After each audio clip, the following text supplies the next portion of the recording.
Hello everyone, welcome to Lost Forum. I am Rohini and today we'll discuss the case Calcutta Gas Company versus State of West Bengal. इस case में जो major हमारा case होने वाला है that is a state legislative competence confirm in a gas industry regulation. तो यहाँ पे जो स्टेट लेजिस्लेचर का कंपिटेंस है वो क्वेश्चन में था।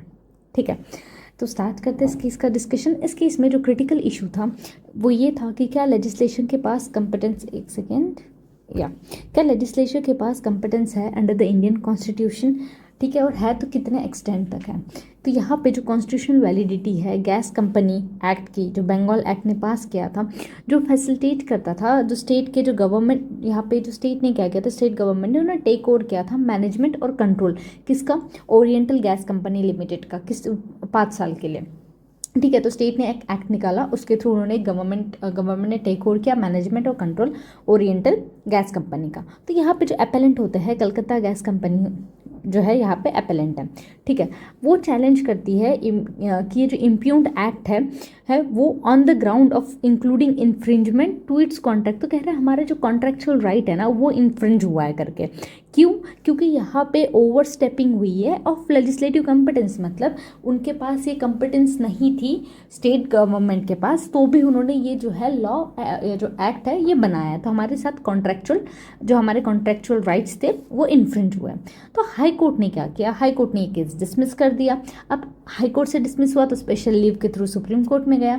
और फिर कोर इशू ये रिवॉल्व होके आया कि क्या ये जो स्कोप है ना स्टेट लेजिस्लेटिव पावर का, स्पेशली जो इंडस्ट्री से कंसर्न है, राइट, 7 शेड्यूल के अंदर। 7 शेड्यूल में क्या है ना 3 लिस्ट दी है, लिस्ट 1, लिस्ट 2, लिस्ट 3 ऐसे दी है, और उसमें बताया कि स्टेट कौन कौन से काम कर सकती है, सेंट्रल किस किस चीज़ों पे लॉ एक्ट बना सकता है। तो 7 शेड्यूल में सब मेंशन है। तो यहाँ पे कोर इशू ये है कि क्या यहाँ जो स्टेट लेजिस्लेटिव है उसके पास पावर है specially concerning to the industries, right, वो भी 7th शेड्यूल के अंदर। और साथ ही साथ जो लोकल स्टैंडाई है वो यहाँ पे क्वेश्चन किया गया। तो अगर समरी देखते हैं जजमेंट की, तो सुप्रीम कोर्ट ने अपहेल्ड किया यहाँ पे जो वैलिडिटी थी ओरिएंटल गैस कंपनी एक्ट की, जो एक्ट बनाया था जिसके थ्रू उन्होंने मैनेजमेंट और ओनरशिप फॉर द 5 ईयर ली थी, तो उन्होंने सुप्रीम कोर्ट ने अपहेल्ड किया।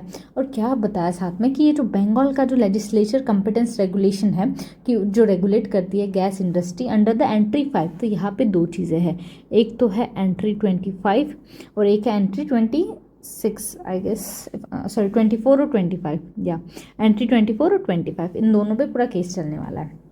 देखिए, तो कोर्ट ने जब एड्रेस किया और कोर्ट ने एड्रेस किया और रिजेक्ट किया जो एपेलेंट का जो कंटेंशन था लोकस स्टैंडाई के रिगार्डिंग। क्यों? क्योंकि कोर्ट यहाँ मान रहा है कि ठीक है आपका जो कॉन्ट्रेक्चुअल राइट्स है वो इन्फ्रिंज हुए हैं।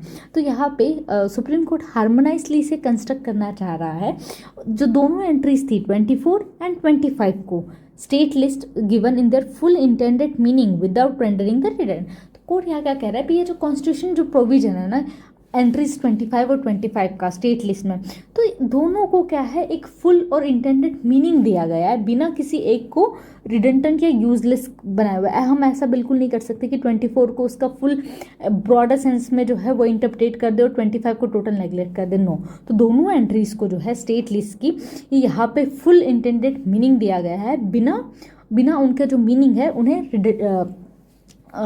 लेट से नेगलेक्ट किए हुए। तो की फाइंडिंग्स क्या रही इसमें, तो कोर्ट ने यहाँ पे देखा कि जो एपेलेंट है, एपेलेंट कौन था हमारा, कलकत्ता गैस कंपनी, दे पोसेस अ सफिशिएंट लोकस स्टैंडाई। क्यों मैंने बताया, क्योंकि उनके जो कॉन्ट्रेक्चुअल राइट है वो इन्फ्रिंज हुए, तो लोकस स्टैंडाई वाला मैटर जो है वो सॉल्व हो गया, जो एक वन ऑफ द कंटेंट था। सेकंड ये आता है कि जो वेस्ट बंगाल ने जो लॉ बनाया, जो एक्ट बनाया ना, तो उन्होंने कहा उनके पास एक्सक्लूसिव उस चीज़ की कंपिटेंस है। क्यों? कि वो लेजिस्लेट कर सकते हैं गैस और गैस वर्क से related as per the entry, क्योंकि एंट्री 25 में उन्हें ये पावर मिल रही है, राइट। तो ये हम यहाँ पे क्या करेंगे, हार्मोनाइजली से कंस्ट्रक्ट करेंगे अलोंग साइड विद एंट्री 24। तो 24 और 25 को हम क्या कर रहे हैं, सप्लीमेंट्री कॉम्प्लीमेंट्री बना रहे हैं, ना कि एक दूसरे को कॉन्फ्लिक्टिंग बना रहे हैं हम लोग। तो सेंट्रल गवर्नमेंट का ये जो एक्ट था उन्होंने कहा ये इंक्रोच नहीं कर रहा है upon the gas industry, right. Then supreme court ने डिसमिस किया द एपेलेंट की अपील और वैलिडेट किया जो स्टेट ने रेगुलेटरी इंटरवेंशन किया है गैस कंपनीज में। अब लीगल रीजनिंग देखते हैं। अब एंट्री 25 4 और 25 का जो इशू हो रहा था, तो एंट्री 24 ना डील करती है इंडस्ट्रीज से रिलेटेड। ठीक है, ये अलाउ करती है स्टेट को कि वो रेगुलेट करे इंडस्ट्रीज। ठीक है, not specifically declare by the parliament, तो यूनियन लिस्ट में आती है, लेकिन ये जो यूनियन लिस्ट है ये ना ये अलाउ करती है स्टेट को कि वो रेगुलेट कर सकती है इंडस्ट्रीज को, किसमें, पब्लिक इंटरेस्ट के चीज़ के लिए। एंट्री 25 क्या कर रहा है, गैस और गैस रिलेटेड वर्क, तो ये एक्सक्लूसिव स्टेट का स्टेट वाली चीज़ है, राइट। ये स्टेट को पावर देती है कि भाई आप जो गैस से रिलेटेड इंडस्ट्री है ना, उसका पावर आपके पास एक्सक्लूसिव पावर है, आप लॉ बना सकते हो उस पर। ठीक है, तो यहाँ फाइनली कोर्ट ने कहा कि भाई हम क्या करेंगे, will not over ride this entry 52 unless the parliament, हम लोग जो दोनों एंट्री को ना, किसी भी एंट्री को एक दूसरे से ओवर राइड नहीं करेंगे जब तक पार्लियामेंट खुद एक्सप्रेसली बोल देगा कि भाई नहीं, ये एंट्री को ज़्यादा प्रेफरेंस दी जाएगी। ओके, तो यहाँ पे doctrine of harmonious construction apply करेंगे और इंटरप्रेट हम करेंगे एंट्री 24 और 25 को, और वो कैसे एग्जिस्ट कर रही है, को एग्जिस्ट कर रही है बिना किसी ओवरलैप हुए या फिर एक दूसरे को नलीफाई किए बिना।